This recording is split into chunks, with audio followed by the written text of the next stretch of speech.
안녕하십니까. 볼프하르트 판넨베르크의 자연신학, 오늘 6번째 강독하겠습니다. 아직까지 우리는 판넨베르크의 오리지널 텍스트를 시작하지 않았습니다. 약간 뜸을 들이는 기간이네요.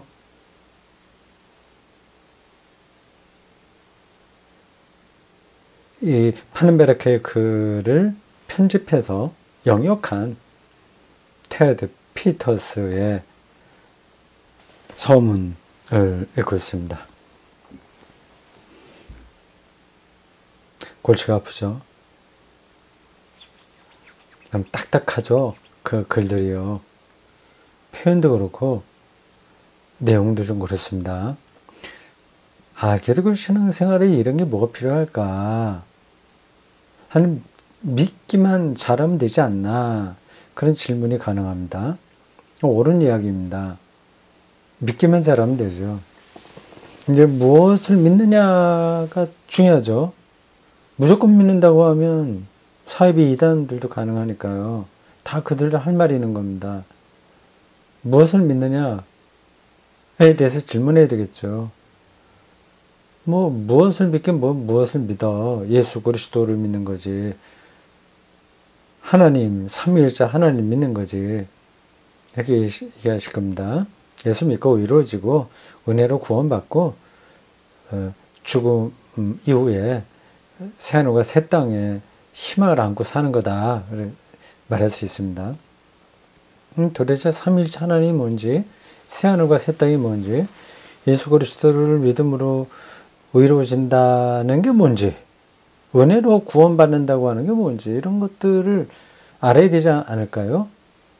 더군다나 지금 우리는 하나님이 세계를 창조했다는 사실도 기독교 신앙에서 아주 중요하다고 하는 걸 인정하고 있습니다. 그걸 부정하는 사람 아무도 없어요. 근데 자연과학자들이 이 세상, 우리가 보통 하나님의 창조물이라고 하는 이 세상에 대해서 우리가 예상하지 못했던 것까지 이렇게 설명하고 있지 않습니까? 그럼 그들의 설명을 듣지 않고 어떻게 하나님의 창조를 우리가 다 얘기할 수 있겠어요? 그러니까 그 창조가 뭐냐, 하나님이 만드신 세상이 과연 뭐냐, 과학이 얘기하는 것에 대해서 우리는 어떤 대답을 할 수 있냐. 그들과 우리 사이에 여태까지 두 개의 언어의 세계에 따로따로 놀았는데 같이 소통할 수 있는 길이 뭐가 있냐. 그런 문제의식에서 판넨베르크를 중심으로 한 일군의 신학자들이 신학 작업을 한 겁니다. 그게 자연신학인 거죠. 앞에서 읽은 것까지를 종합하면 이렇습니다. 자연과학을 무시하면 안 되는 거예요. 그러나 자연과학이 얘기하는 것은 부분적인 겁니다. 물론 거시적인 우주와 모든 것들을 얘기하는 것 같지만 그는 그렇게 얘기한다고 해서 전체를 얘기하는 게 아닙니다. 아직 미래가 오지도 않았어요. 미래의 세상이 어떻게 해석될지는 아무도 모릅니다. 아무리 대단한 물리과학이라고 하더라도 부분적인 겁니다. 신학은 처음부터 전체적인 그 퍼스펙티브, 관점인 거예요. 그러니까 그 부분적인 것, 과학이 부분적인 방식으로 자연을 이야기하고 우리는 전체의 방식으로 과학을 이야기한다. 근데 기본 입장은 그렇습니다. 근데 과학이 자기들의 그 부분적인 연구, 실증적인 연구로만 세계를 다 파악할 수 있냐? 안 된다고 하는 거죠. 이 자연신학의 입장에서는. 그러면 자연신학자들은 코웃음을 칠지도 몰라요. 아니, 또 동의하는 학자들도 있을 거고요. 그들이 더 귀를 기울일 수 있도록 신학이 분발해야 되겠죠. 자, 오늘 우리 6강 읽어보겠습니다. 책 22쪽입니다. 밑에서 둘째 줄입니다. 유한한 세계는 유한한 세계 무한하다고 하는 거하고 상대적인 개념이죠. 세계는 무한하겠습니까? 유한하겠습니까?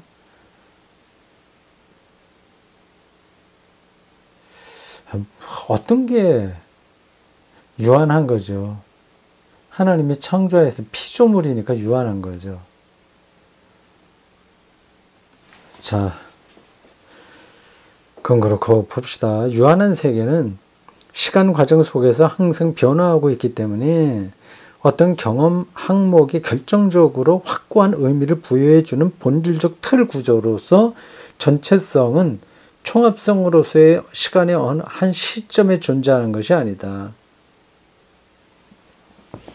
말이 비비 꼬이는 것 같죠. 이제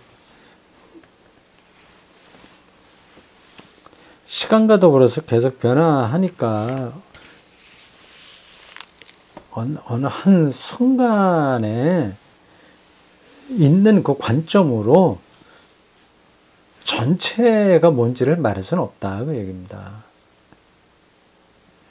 그냥 그거를 잘 아는 예로 설명한다면 이렇습니다. 뉴턴이 있을 때까지는 그 기계적 역학이 세계를 설명하는 유일한 기준이었습니다. 다 옳다고 생각했어요. 근데 양자 역학에 와서는 다른 거를 얘기하지 않습니까? 그러니까 어느 시점에 총체적인 거를 다 말할 수 없는 거죠. 오히려 그 전체성은 전체요. 시간의 어느 시점에 존재하는 것을 초월함으로써만 상상될 수 있다. 네, 상상이라고 하니까 좀 어린아이들이 이렇게 그림을 그리는 식으로 되지도 않는 아무 근거도 없는 그런 것쯤을 생각하시면 안 됩니다. 네.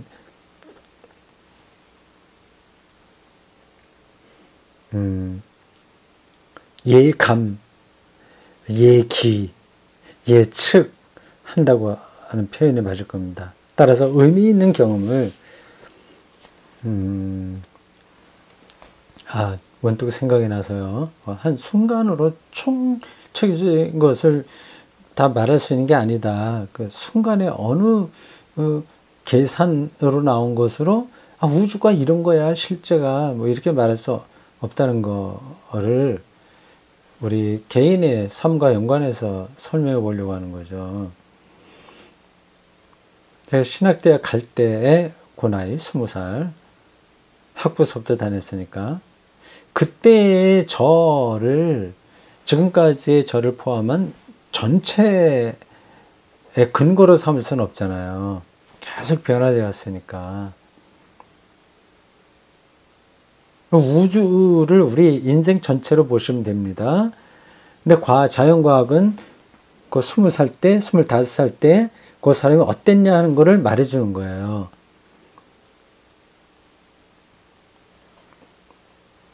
AI가 계산을 아무리 잘한다고 하더라도 초등학교 5학년 때의 그 아이의 모든 것들을 종합적으로 계산해서 얘가 70살 될 때는 어떤 인간이 된다.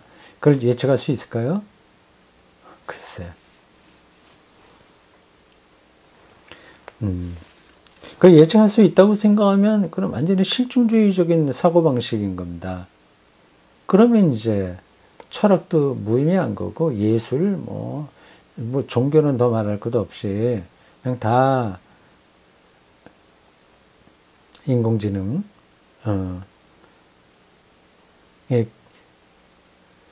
안에 들어가 있어야죠.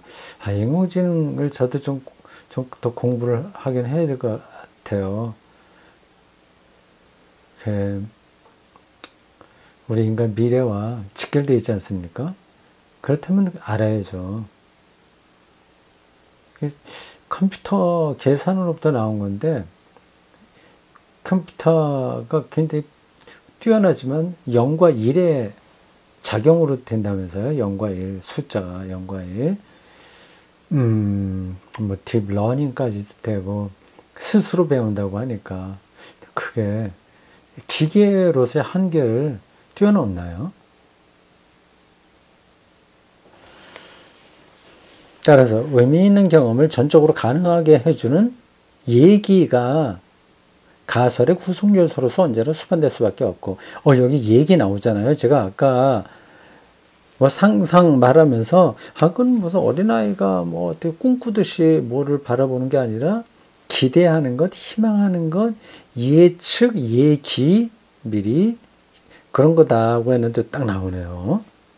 얘기, anticipation, 얘기, 미리 뭐를 당겨서 생각하는 겁니다. 얘기가 가설의 구성 요소로서 언제나 수반될 수밖에 없고,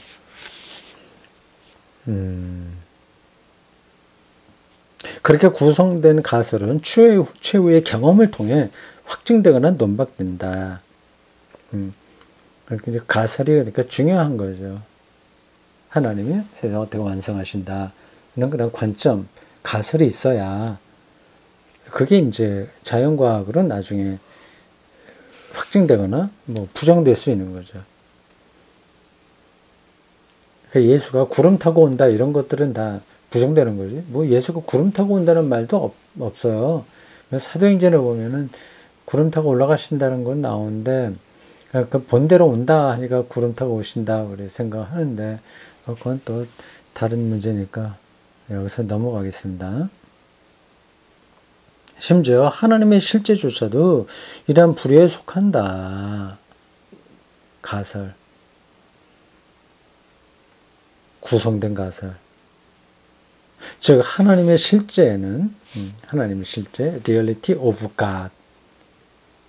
하나님의 참됨, 하나님의 하나님 되심. 그걸 리얼리티라고 부르는 겁니다.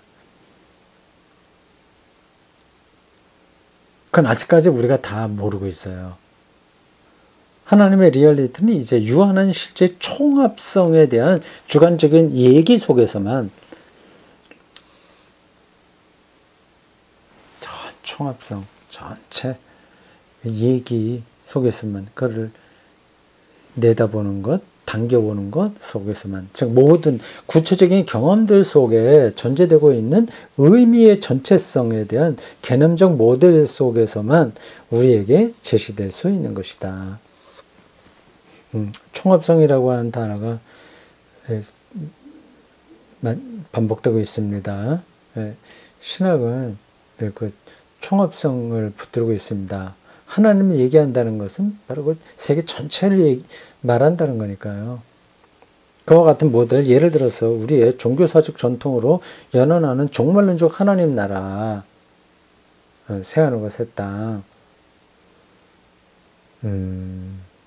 결혼잔치, 신랑 기다리는 춤꾼 10명의 여자들, 뭐 이런 것들, 모델들은 모델이에요. 그게 어떤 거를 가리키는 거죠. 메타포죠. 말하자면 일어나는 일들을 통해 미래에 확증되거나 논박될 수 있는 것이다. 결국 이 신학의 검증 절차에 대한 개방성이 모델들을 딱 그 상태로 딱 못 박아두는 게 아니라 개방해서 보는 거죠.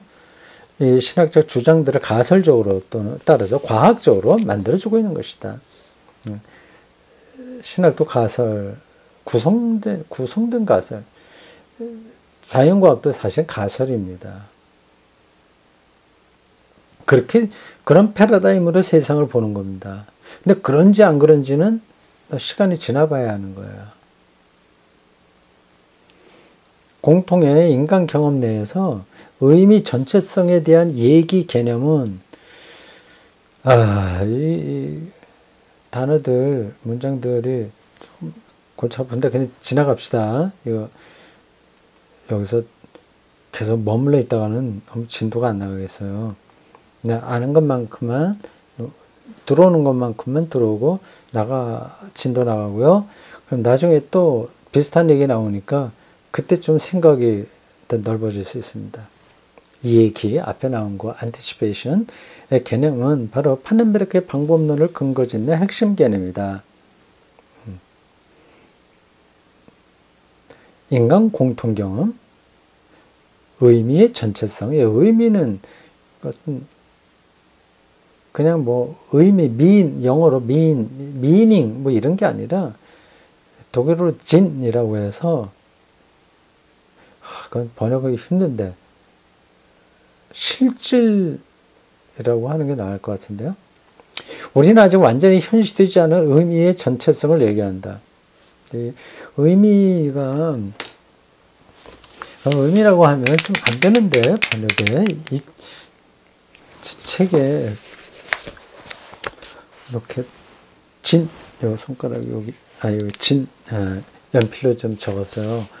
이걸 제가 어디서 확인했나 안 했나 모르겠는데, 이 의미 전체성.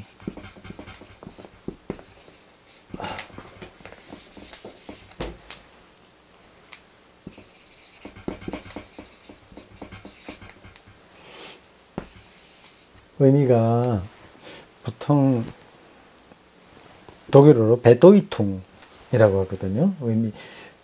이건 어떤 의미가 있어? 이런 할 때 쓰는 겁니다. 베도이퉁.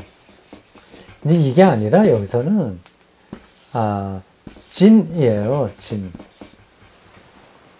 이게 어떻게 다른지 제가 독일어 정확하게 설명하기는 힘듭니다. 그래도 물론 진도 의미라고 번역하기는 하는데 베도이통 그런 거는 조금 가벼운 의미, 겉으로 쉽게 드러나는 의미라고 한다면 이거는 아주 실질적인 의미라고 할 수 있어요. 그 의미가 좀 표면적인 의미가 있고 실질적인 의미가 있단 말이냐. 독일 사람들은 그렇게 나눠서 봤습니다. 이 단어가 달라요. 의미 전체성, 이 모든 실질적인 것의 전체, 그를 내다본다. 그러한 세상을 내다본다.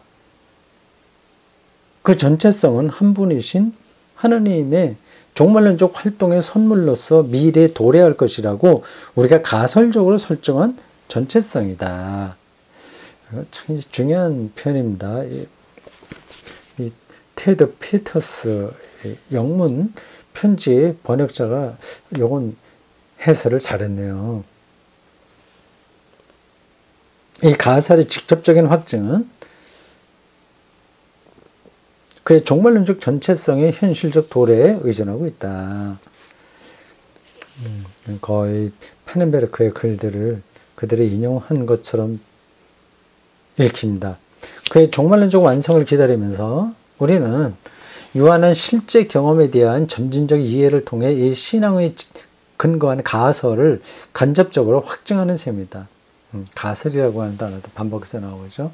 이건 근거가 없다는 뜻으로의 가설이 아닙니다. 가설하면 좀 부정적인 의미가 있는데 얘기 미리 내다보는 거예요. 상상이라고 하는 말하고 비슷합니다. 앞에서 나온 그 단어요.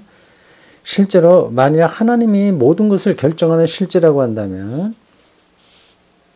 자연세계를 포함하여 우리가 연구하는 모든 것들은 이 하나님이라는 실제에 의해 결정되어 있음을 결국 보여주어야 할 것이다. 그렇지 않다면 우리가 창조주 하나님이라고 하는 말은 공허한 거거든요. 자연과학 앞에서 기고만장해서 잘났다고 할 필요도 없고 주눅들 필요도 없고 책임 있게 설명해야 됩니다.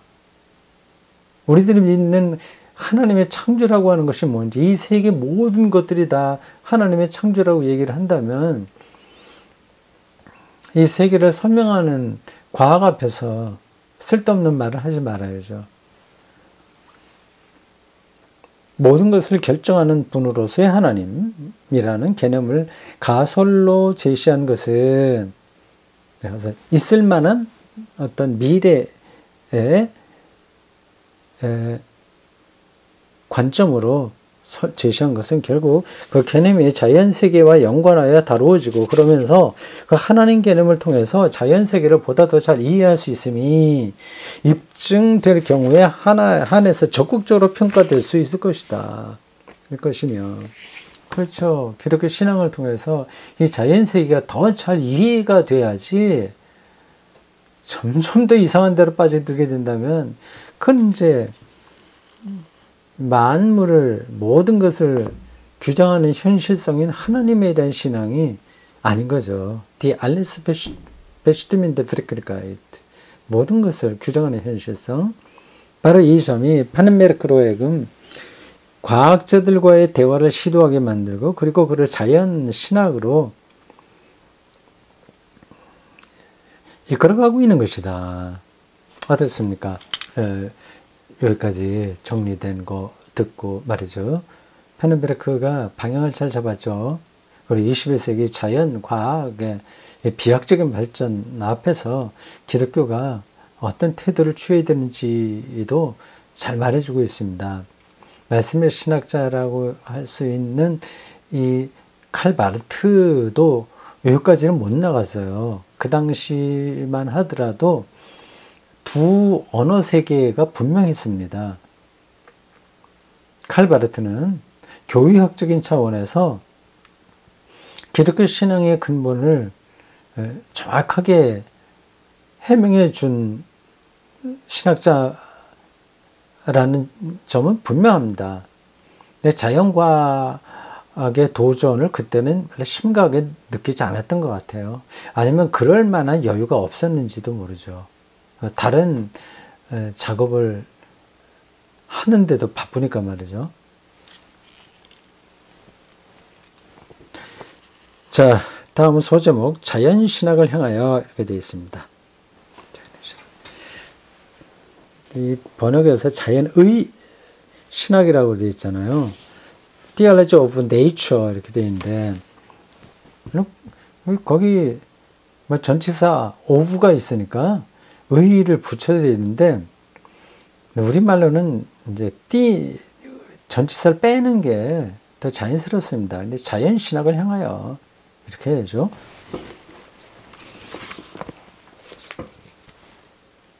물리학의 우주론 분야에서 보다 이해를 요구받고 있는 문제들 중에서 하나는 본서에서 파넨베르크가 제기한 바에 따르면 바로 자연법칙과 개별 사건의 우발성 간의 관계 문제다.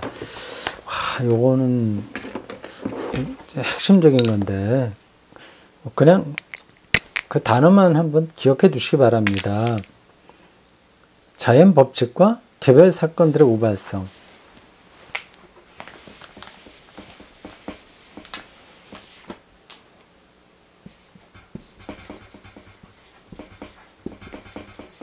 법칙과 개별 사건의 우발성,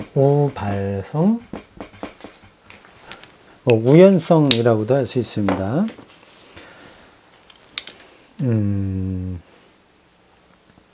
자연 법칙은 일정하잖아요. 근데 개별적 사건들은 거기에 다 들어맞지는 않습니다.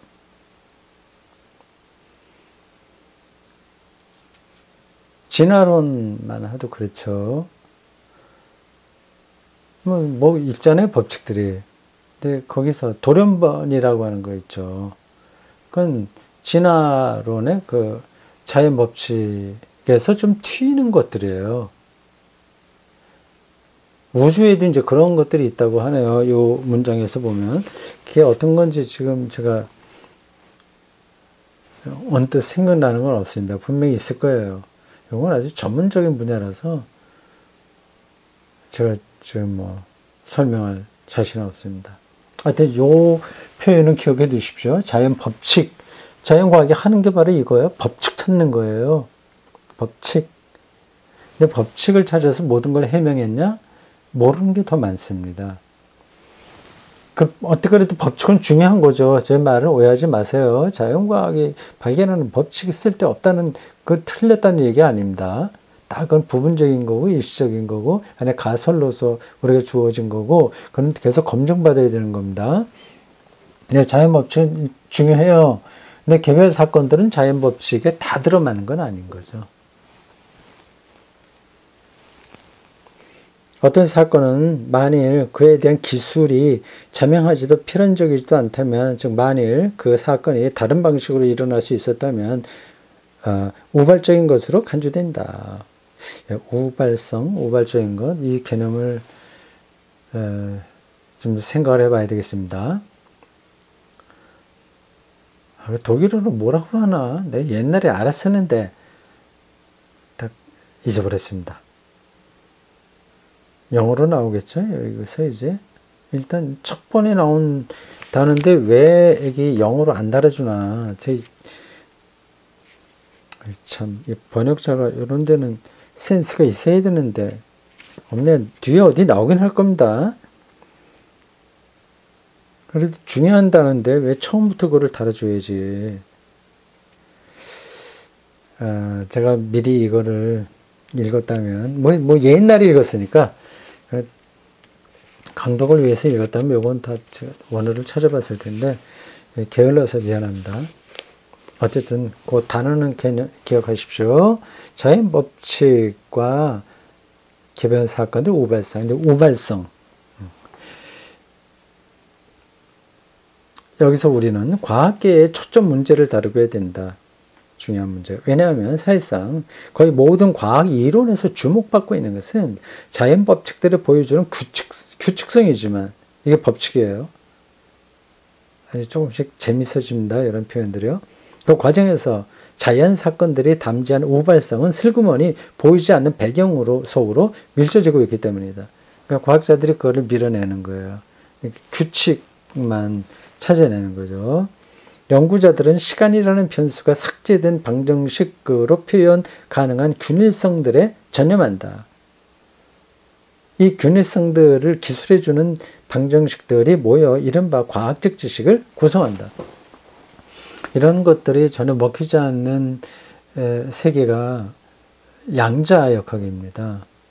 거기서는 계산이 안 나와요. 규칙성은 말도 안 되죠. 실험이 불가능한 세계라고 합니다. 그 우발성의 총집합이 양자의 세계라고 할 수 있습니다. 그러나 보다 세밀하게 검토해 본다면 이 방정식들은 잠깐만, 그 앞에 문장 안 읽었네요. 균일성에 전념한다 하고 이 균일성들을 기술해주는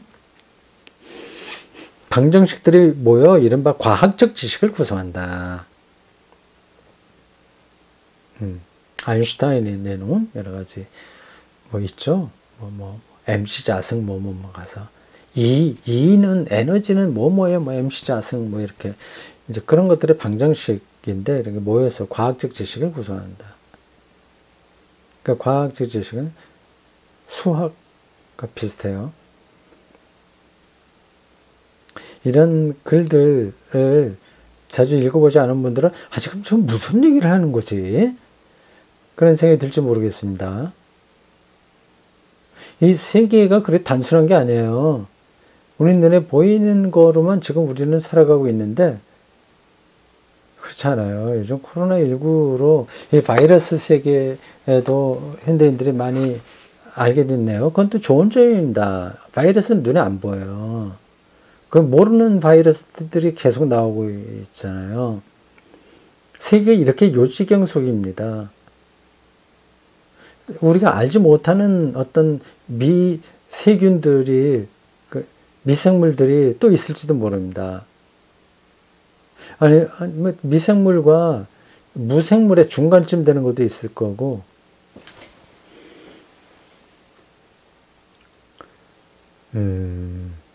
그렇습니다. 그렇게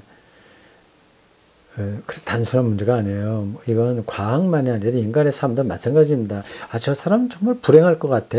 저렇게 살면. 근데 그렇지 않을 수도 많잖아요. 저 사람 정말 행복할 것 같아. 근데 그렇지 않은 경우도 많잖아요. 일반 규칙이 다 모든 이들에게 이 자연 법칙이 개별 사건에서 그대로 다 적용되는 게 아닙니다. 인간 삶도 그렇잖아요. 까마득한 거죠, 온 세계가. 그런 것들을 여러분들이 자주 느껴야 됩니다. 이걸 기독교적인 그 용어로는 신비롭다 얘기하는, 신비 얘기하죠. 신비주의로 떨어지는 건 문제이나 신비스럽게 세상을 보는 관점은 꼭 필요합니다. 성서기자들은 다 그 식으로 봤어요. 그러니까 세상과 어긋나는 말도 할 수 있었습니다.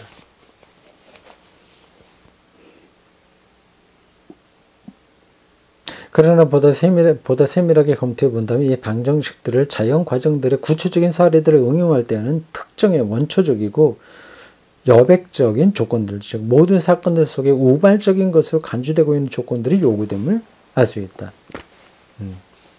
그 부분이 있는 거 봅니다. 자연과학에 우발적인 거, 그 규칙, 이 법칙에 딱 들어맞지 않는 것들이요. 이 우발적인 조건들이 허용될 경우에 한해서만 우리는 자연 법칙이 예측대로 돌아갈 것이라고 예상할 수 있는 것이다. 그 우발적인 것을 전제하지 않으면 이 세상은 법칙대로 돌아가는 게 아니라는 거죠. 자연 법칙의 진술은 우발적으로 주어졌지만, 그러나 거기에는 그 사건의 소재가 되는 매트리얼, 소재 혹은 진료가 되는 어떤 것들이 필연적으로 전제되고 있다고 판넨베르크는 보고 있다. 이거 소재라고 말하면 좀 그런데 여기서는 진료, 우리 철학 용어, 인문학 용어죠. 이제 보통 진료와 형상이라고 할 때 그 진료입니다.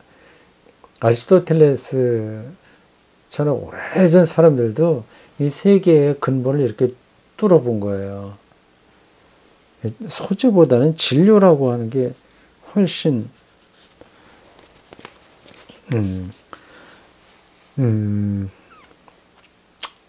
개념을 더 풍부하게 얘기해 주는 겁니다.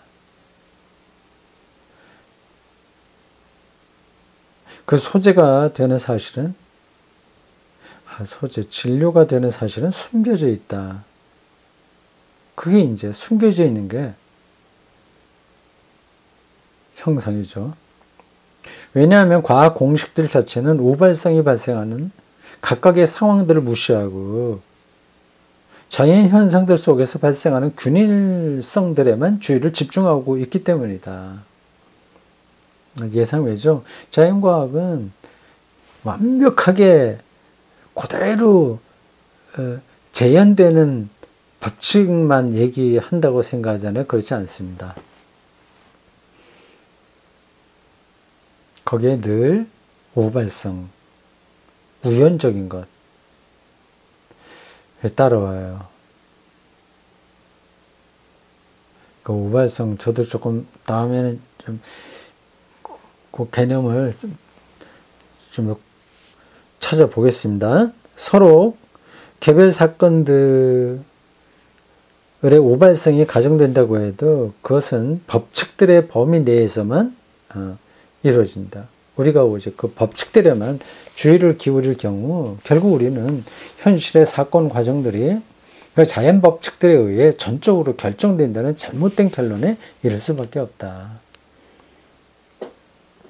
잘못된 결론에 도달할 수도 있다는 거죠.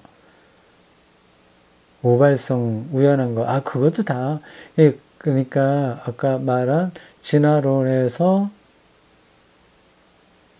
돌연변이, 이것도 다 진화의 틀 안에서 일어나는 거지, 그냥 얼렁뚱땅 대충 그런 식으로 넘어가게 되면 잘못된 결론에 이를 수 있다고 하는 겁니다.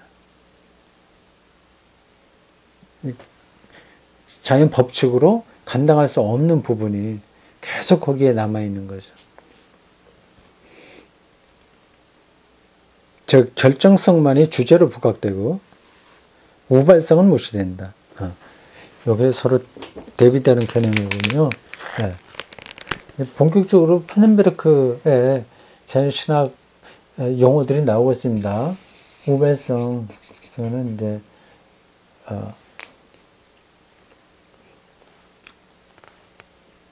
대립되는 것으로서 결정성,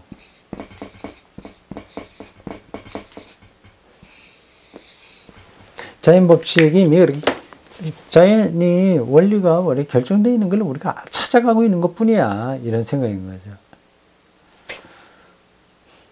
그러니까 연구 많이 하면 결국 모든 문제를 이제 해결할 수 있어. 그렇게 되는 거죠.